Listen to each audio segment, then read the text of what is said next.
Hi, class Physics 141, Astronomy 1. This is the first video since the kind of break we've had. Hopefully, if you noticed already with the announcement, I've put up the midterm exam. It's a take-home now, but still the same format.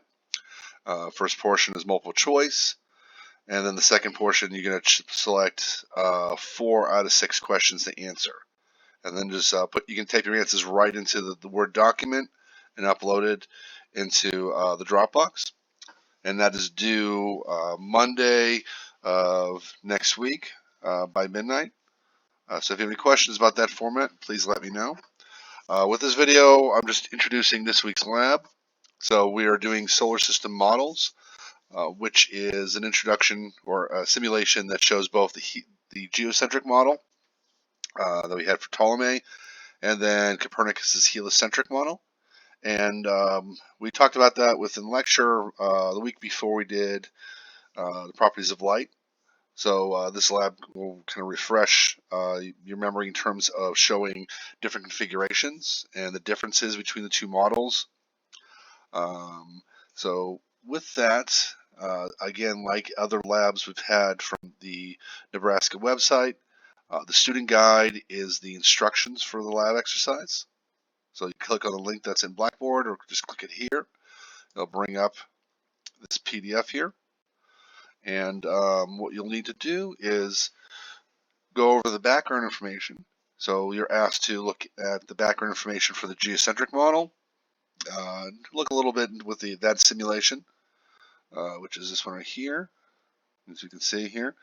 Again, the Ptolemaic model has the Earth kind of offset from the exact center of all the motion, and the sun goes directly around the Earth. You see it flying by, and then to show retrograde motion, it had the planets move on 2 different types of circular motion.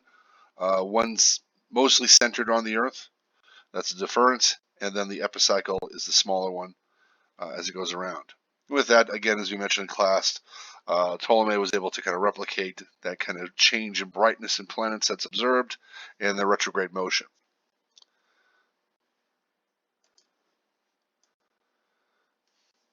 Now, in terms of background material, again, what you just need to do is click on these links here under main content. So there will be first page just kind of introducing basic observations of the heavens.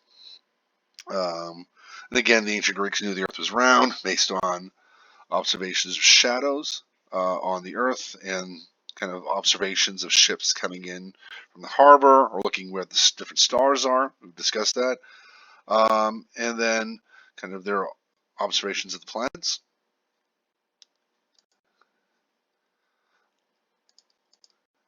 The second one discusses the concept of elongation, which is the angle between the sun and another object in the sky. So as you can see here, this is a little larger than 90 degrees. The sun at sunset and the star. So that's what we call elongation, this kind of measured angle. And the range of elongation is different for planets that have smaller or larger orbits than the Earth. Inferior planets, Mercury and Venus, because they have smaller orbits, they don't get very far away from where the position of the sun from our point of view. Okay, the limits are, again, in case of Mercury is about 28 degrees and then 47 for Venus. So that limits kind of certain when we can observe them. The best times is kind of right after sunset or before sunrise, depending where Mercury or Venus is. And kind of the best observations are going to be when they're at that furthest angle. We call this greatest elongation. On the other hand, superior planets, Mars, Jupiter, Saturn, and the later discovered planets Uranus and Neptune, they have larger orbits, so they can actually be any elongation. So the best time to observe them, as we talked about, was something called opposition, which is an elongation of 180 degrees.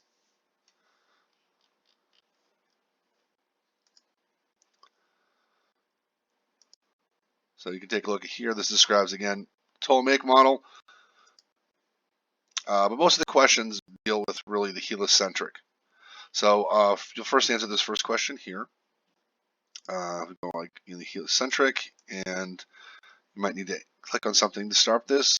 This shows the motion of the planets. You can see there's a difference in terms of speed between planets and their distance from the sun. That's kind of the first background question here. And then question 2 and 3, to explain them a little further, is they have a chart and then a graph.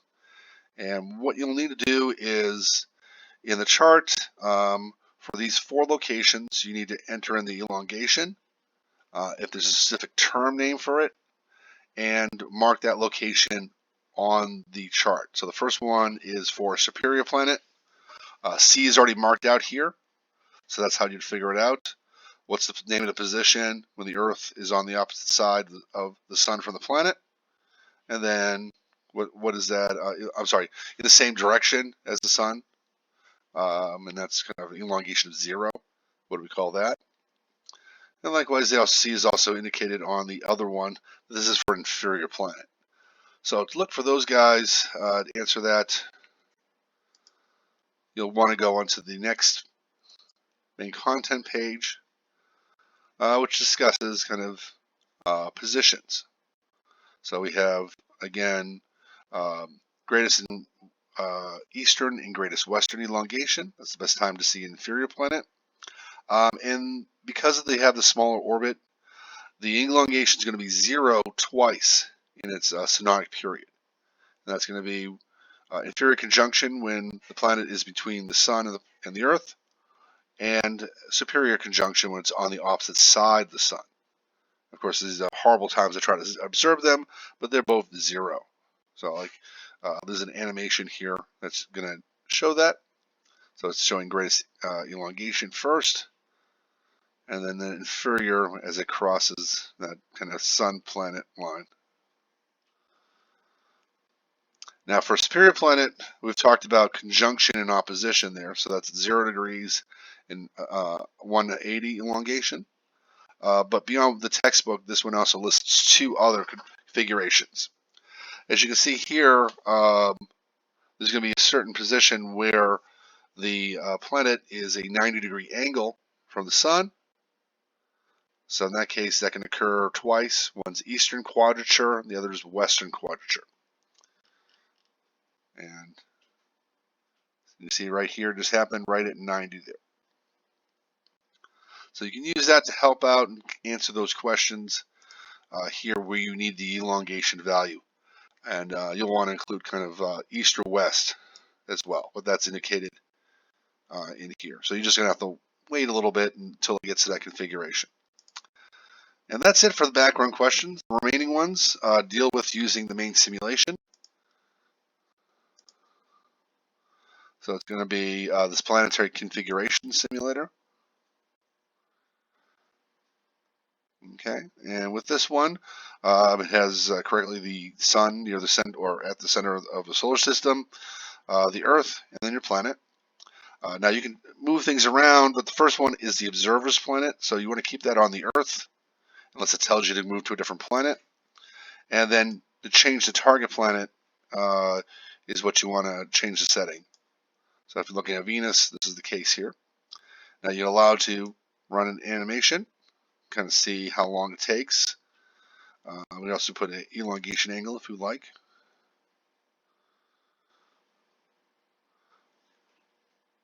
So with this, what we're going to try to do is try to find the synodic period, which is the time it takes a planet to go around and return to the same position relative to the sun and the Earth. So like say if we started, let's stop here, or stop animation, let's go to inferior conjunction for Venus here. And that's not quite right. There we go. All right, so we're at 0 degrees. We want to find out how long it takes to go around. Well, what you do is 0 counter, start the animation, and then stop it again relatively when it gets back to that 0 degrees in between the sun and the Earth.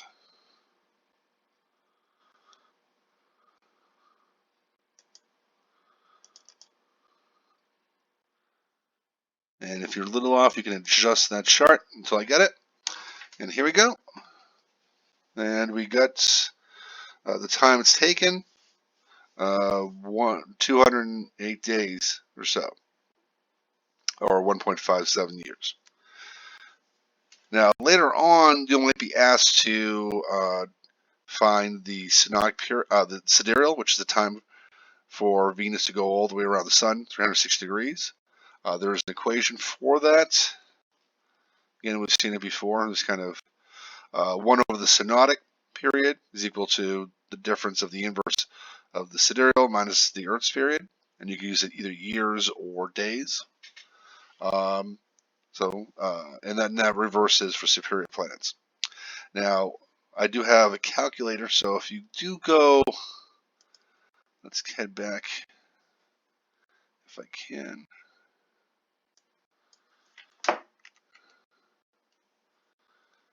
There we go. If you go to downloads, simulations, and under Renaissance Astronomy, there's going to be that synodic period calculator. Open that up, and to make it a little bigger, just click on this line here. You can then enter in values. So I'm given the synodic period, and again, that was what?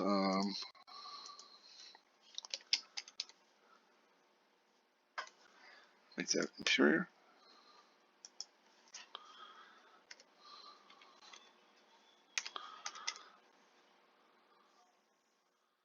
.57.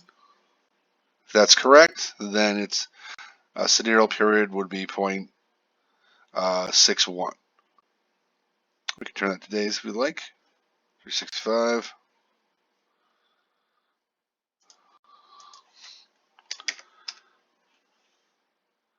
And we can double check to see how close or far off we are with that case.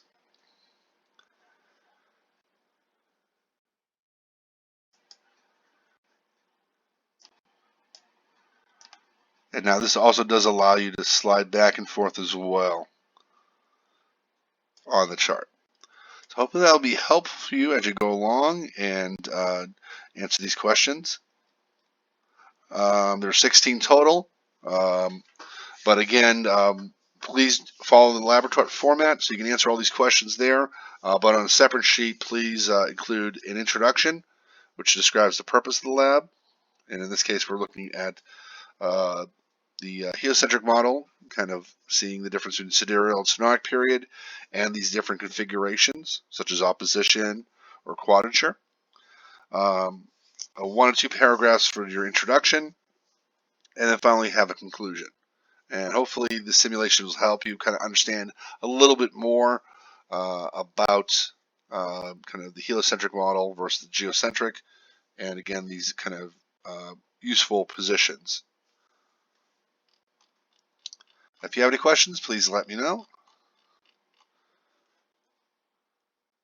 All right, have a good weekend.